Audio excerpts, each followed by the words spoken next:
তো আজিৰ কুৱেশ্যনটো চোৱা কি দিয়া আছে a particle a having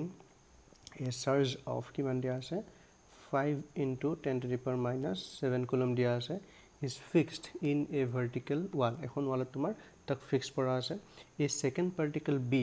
of mass তাৰ কিমান দিয়া আছে b particle mass দিয়া আছে 100 gram and having equal charge is suspended by a silk thread ঠিক আছে of length সেই silk thread dalar length কিমান 30 cm from the wall the point of suspension is 30 cm above the particle a যিটো particle আছিল তোমাৰ যিটো particle আছিল যিটো তোমাৰ 5 into 10 to the minus 7 coulomb আছিল হেইটো তোমাৰ কি আছে point of suspension পৰা কিমান তলত আছে 30 cm তলত আছে ঠিক আছে তো find the angle of the thread with the vertical when it's stay in equilibrium তো প্ৰথমতে আমি তাৰ ডায়াগ্ৰামটো ড্ৰ কৰিব লাগিব তো ডায়াগ্ৰামটো চাওঁ মই কেনেকুৱা হয় যে এখন মোৰ কি দিয়া আছে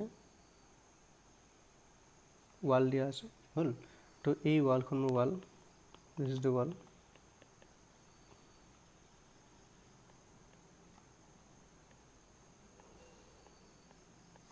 মোৰ ওয়াল দিয়া আছে দেন এই ওয়ালখনৰ পৰা এটা এ নামৰ পাৰ্টিকল যাৰ চাৰ্জ দিয়া আছে তোমাক এটো কিমান সেন্টিমিটাৰ তলত আছে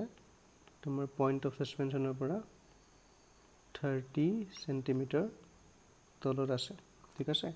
নেক্সট এটো পাৰ্টিকল এ ঠিক আছে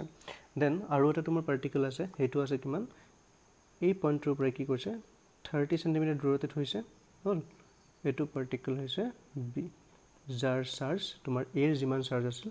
বি ৰ তোমাৰ ইকুৱেল চাৰ্জ হল এতিয়া মই সুধিছে যে যেতিয়া এই দুটা চাৰ্জ এটো এটা পজিটিভ চাৰ্জ এটো এটা পজিটিভ চাৰ্জ তো দুইটা চাৰ্জে কি কৰিব এটা আনটোক ৰিপেল কৰিব হল বাট গ্ৰেভিটেশন আৰু টেনশন ফোৰ্স লাগিবলৈ দুইটা তোমাৰ কি হ'ব ইকুইলিব্ৰিয়ামত থাকিব হল তো ইকুইলিব্ৰিয়ামত থাকাৰ পিছত কিন্তু এংগলত এইটো এটি থৈ দিছো মই এই থিটা এংগল এই এংগলটো মই উলিয়াব লাগে যে কিমান এংগলত হিয় দুটা ইকুইলিব্ৰিয়ামত থাকিব তাৰ কাৰণে মই কেনেকুৱা ফোৰ্সবোৰ মই ড্ৰ কৰো তো এইটো কি ফোৰ্স দিব এটা ইলেক্ট্ৰোস্ট্যাটিক ৰিপালসিভ ফোৰ্স দিব তুমি নাম দিব পাৰা এফ ই হল দেন ইয়াৰ মাস দিয়া আছে সামথিং কিবা এটা মাস কিমান দিয়া আছিল 200 গ্রাম দিয়া আছিল সাকে সৰি 100 গ্ৰাম দিয়া আছে তো তাৰ মাস দিয়া আছে 100 গ্ৰাম তাৰ কাৰণে তোমাৰ কি হ'ব এটা mg তাৰ weight এটা আহিব তলফালে আৰু এই স্ট্ৰিং ডালত তোমাৰ ৰিজাল্ট তোমাৰ থ্ৰেড ডালত তাক বান্ধি থোৱা হৈছে তাত তোমাৰ টেনশন লাগিব টি হল তো এতিয়া এইটো অংক মই দুটা টাইপত কৰিব পাৰো এটা হৈছে মই তাৰ ফোৰ্সৰ প্ৰত্যেকটো ফোৰ্সৰ কম্পোনেন্ট উলাই পেলাই কৰিব পাৰো নহলে আমি তিনটা ফোৰ্স যেহেতু এটা পয়েন্টত লাগি পেলাই ইকুইলিব্ৰিয়ামত থাকিব তাৰ কাৰণে আমি লামিছ থিওৰাম ইউজ কৰিব পাৰো আৰু লামিছ থিওৰাম ইউজ কৰিলে তোমাৰ কি হ'ব সকলোতকৈ ইজি আৰু তোমাৰ শৰ্টকাট মেথড হ'ব ঠিক আছে তো আমি উলাব কি লাগে ইয়াৰ পৰা সো তুমি সলিউশনত কি উলাব লাগে we have to find the angle theta আমি এংগলটো উলাব লাগে হল এতিয়া মই লামিছ থিওৰাম ইউজ কৰাৰ কাৰণে আমি কি কৰিব লাগিব তাৰ সো লামিছ থিওৰাম কি আছিল যে যদি তিনটা ফোৰ্স যদি নেকি তিনটা ফোৰ্স f1 f2 f3 তোমাৰ কি হয় ইকুইলিব্ৰিয়ামত থাকে আৰু যদি এটো এংগল আলফা হয় এটো বিটা হয় এটো গামা হয় তেনেহলে ইন ইকুইলিব্ৰিয়ামত কি হয় f1 divided by sin alpha is equal to f2 divided by sin beta is equal to f3 divided by sin gamma হয় এটো আমি আগতে পাইছো তো এইটো ফৰ্মুলা আমি কি কৰিম ইয়াতে ইউজ কৰিম তো চাও যে এতিয়া এংগল বিলাক কিমান কিমান হয় ঠিক আছে তো চোৱা যে তোমাৰ কি হ'ব এইটো যদি থিটা হয় হল যেহেতু এইটো 30 সেমি এইটো 30 সেমি ঠিক আছে ধৰি লৈছো this is 30 এইটো 30 ঠিক আছে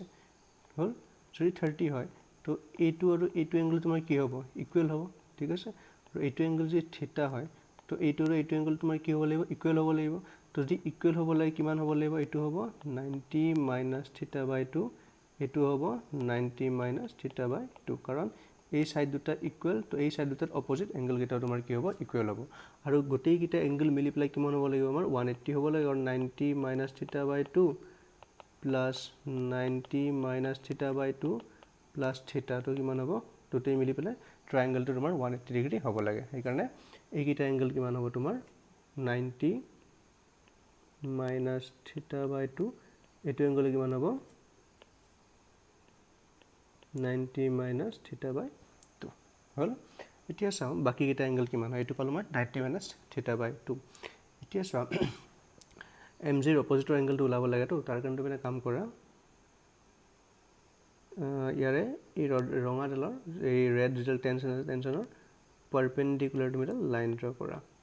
ঠিক আছে তো পাৰপেণ্ডিকুলাৰ যেতিয়া তুমি লাইন ড্ৰ কৰিবা তো এইটো হ'ব তোমাৰ কিমান 90 ডিগ্ৰী হ'ল সেইটো 90 ডিগ্ৰী হ'ল দেন এইটো কিমান হ'ল তোমাৰ 90 মাইনাছ থিটা বাই 2 90 মাইনাছ থিটা বাই 2 এইটো 90 তো এইটো কিমান হ'ব এই এংগলটো হ'ব তোমাৰ থিটা বাই 2 কাৰণ গোটেই এই এংগলটো মিলি পেলাই তোমাৰ কিমান হ'ব লাগিছিল এই গোটেই এংগলটো মিলি পেলাই কিমান হ'ব লাগিছিল তোমাৰ 180 তো 90 মাইনাছ থিটা বাই 2 এইটো 90 তো ওপৰ তলৰটো কিমান হ'ব থিটা বাই 2 হ'ব তেতিয়া প্লাছ কৰিলে তোমাৰ কি হ'ব 180 ডিগ্ৰী হ'ব ঠিক আছে তো এইটো মই থিটা বাই 2 পালোঁ দেন আৰু তোমাৰ কোনটো এংগল ওলাব লাগে গোটেইকেইটা এংগল মই ওলাম চাই থাকা এটা এটাকৈ ওলাই আছোঁ দেন এইটো তুমি এক্সটেণ্ড কৰাচোন ওলাবলৈ ইজি হ'ব এই লাইনডাল এক্সটেণ্ড কৰিছোঁ মই এই লাইনডাল যদি মই এক্সটেণ্ড কৰোঁ এক্সটেণ্ড কৰিলে কিমান হ'ব চোৱা এইটো যদি থিটা হয় ঠিক আছে দেন এইটো এংগল তোমাৰ থিটা হ'ব চোৱা এইটো এংগল যদি তোমাৰ থিটা হয় তেনেহ'লে এই এংগলটো তোমাৰ কিমান হ'ব থিটা হ'ব দেখা দেখি কথা হ'ল এইটো তোমাৰ থিটা হ'ল যদি থিটা হয় আৰু চোৱা এইটো যদি থিটা এইটো অলছ' সৰি এইখিনি থিটা বাই 2 তো এইটো থিটা বাই 2 কোনটো কৈছে ধৰিব পাৰিছেনে এইটো যদি থিটা বাই 2 হয় এইটো থিটা বাই 2 হ'ব এই এংগলটো ঠিক আছে দেন এইটো থিটা বাই 2 এইটো থিটা তো এইখিনি তোমাৰ কিমান হ'ব 90 মাইনাছ থিটা বাই 2 কাৰণ টোটেল এংগলটো কিমান আছিল তোমাৰ টোটেল এই গোটেই এংগল তোমাৰ কিমান আছিল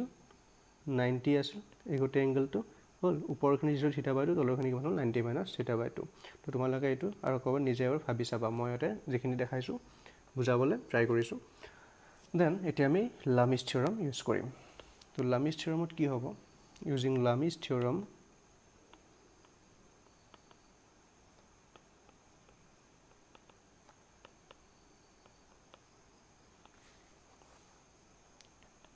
টি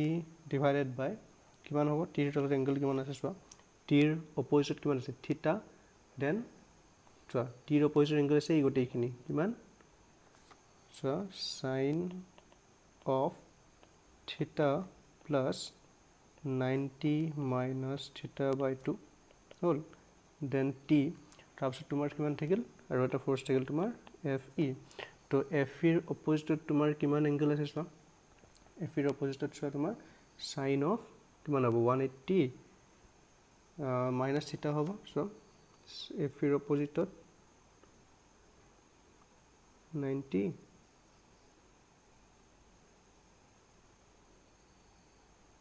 এই এংগল এইখিনি এংগল কিমান হ'ব তোমাক কোৱা নাছিলোঁ ন এইটো এংগল কিমান হ'ব এইটো এংগল হ'ব তোমাৰ 90 মাইনাছ থিটা কিয় হ'ব কাৰণ এই গোটেই এংগলটো কিমান আছিল এই গোটেই এংগলটো তোমাৰ হৈছে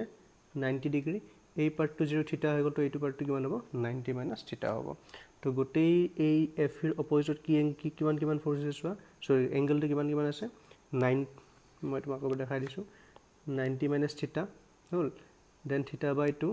দেন 90 মাইনাছ থিটা বাই 2 তো থিটা বাই মাইনাছ থিটা বাই 2 প্লাছ থিটা বাই 2 কেঞ্চেল গ'ল তো 90 90 180 মাইনাছ কি হ'ব থিটা হ'ব তো এইটো কিমান হ'ব সাইন অফ 180 মাইনাছ থিটা ইজিকেল টু আৰু এটা ফ'ৰ্চ কি আছে মোৰ এম জি তো এম জিৰ অপজিটত কিমান এংগল হ'ব চোৱা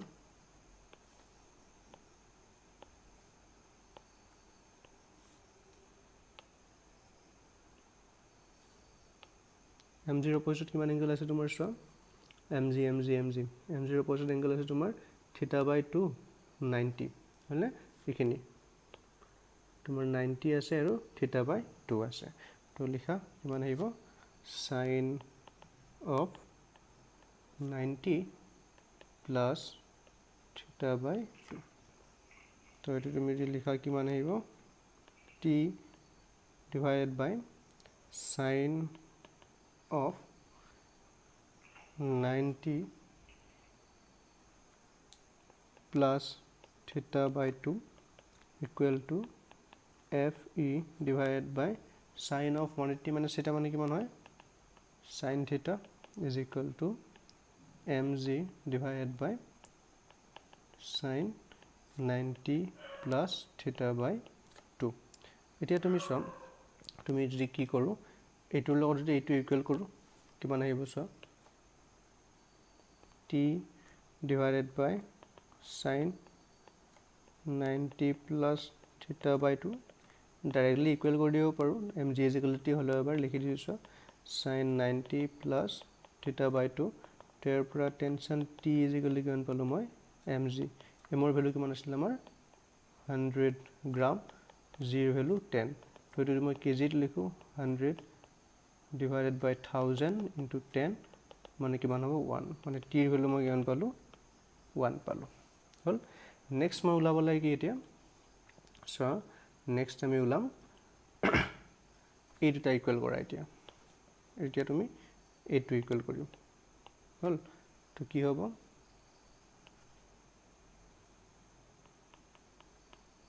now t by sin 90 plus theta by 2 is equal to fe divided by sin theta the t এর ভ্যালু মই মাত্র পালো কিমান 1 দেন কিমান হ'ব sin 90 plus theta মানে theta by 2 মানে কিমান হ'ব cos theta by 2 then fe আৰু এইটো sin theta টো মই কেনেকৈ ভাঙিব পাৰো 2 sin theta by 2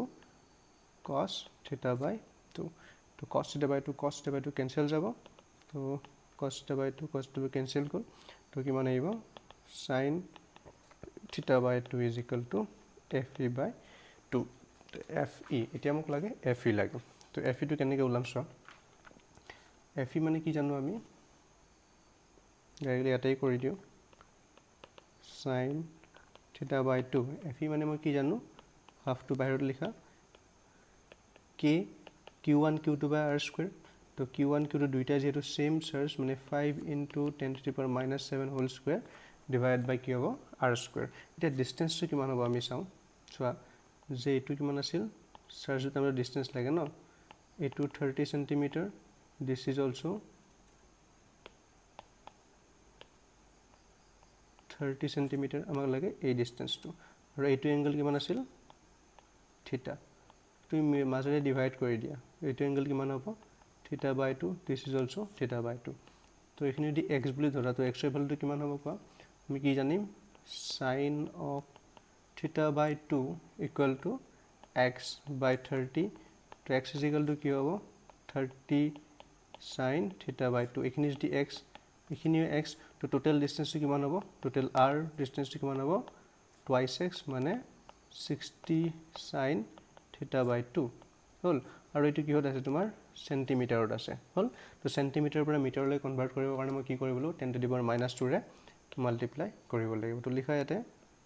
60 sin theta by 2 into 10 to the power minus 2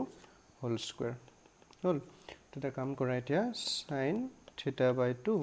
is equal to মানে k এর ভ্যালুটো পুট কৰা k এৰ ভ্যালু কিমান আছিল তোমাৰ 9 into 10 to the power 9 into তোমাৰ কিমান হ'ব 5 square 25 then 10 to the power minus 14 তলত তোমাৰ কিমান আহিব 60 square মানে 3600 then sin square theta by 2 into 10 to the power minus 4 হল তো এতিয়া sin square theta টো ক্রস মাল্টিপ্লাই কৰিলে কি আহিব ইফাল তোমাৰ sin cube theta by 2 আহিব ইকুয়াল টু তোমাৰ কিমান হ'ব সব এই তুমি মই কাটা কাটি কৰি দেখাব পাৰো গটেখিনি কৰা পেলে তোমাৰ সবাই কিমান আহিব 10 to the power minus 1 divided by 32 আহিব তোমালে কাটি কুটি তোমালটো কেনেকুৱা কেনেকুৱা কেনসেল কৰিব পাৰি চাই লব কাৰণ 9 ৰে 36 যোগ যাব 10 25 আছে আৰামসে কেনসেল যাব তো এটো হ'ব 10 to the power minus 1 divided by 32 এতিয়া মানে কেনেকুৱা হ'ব এটো sin cube theta by 2 is equal to হ'ব 1 by 320 10 to the minus 1 মানে কি 1 by 10 আৰু এটোৰ ভ্যালুটো হয় তোমাৰ 0.0032 কেলকুলেট কৰি চাব পাৰা হা তোমালোকে কেলকুলেট কৰি চাবা দেন sin θ/2 ভ্যালু হ'ব তোমাৰ 0.15 হ'ল তো therefore θ/2 কিমান আহিব sin inverse 0.15 হ'ল দেন θ আহিব 2 into sin inverse 0.15 তো ইয়াৰে তুমি ক্যালকুলেট কৰিবলৈ ভ্যালুটো পুট কৰিব পাৰা বা এনেকেও তুমি ৰাখি থব পাৰা ঠিক আছে থ্যাংক ইউ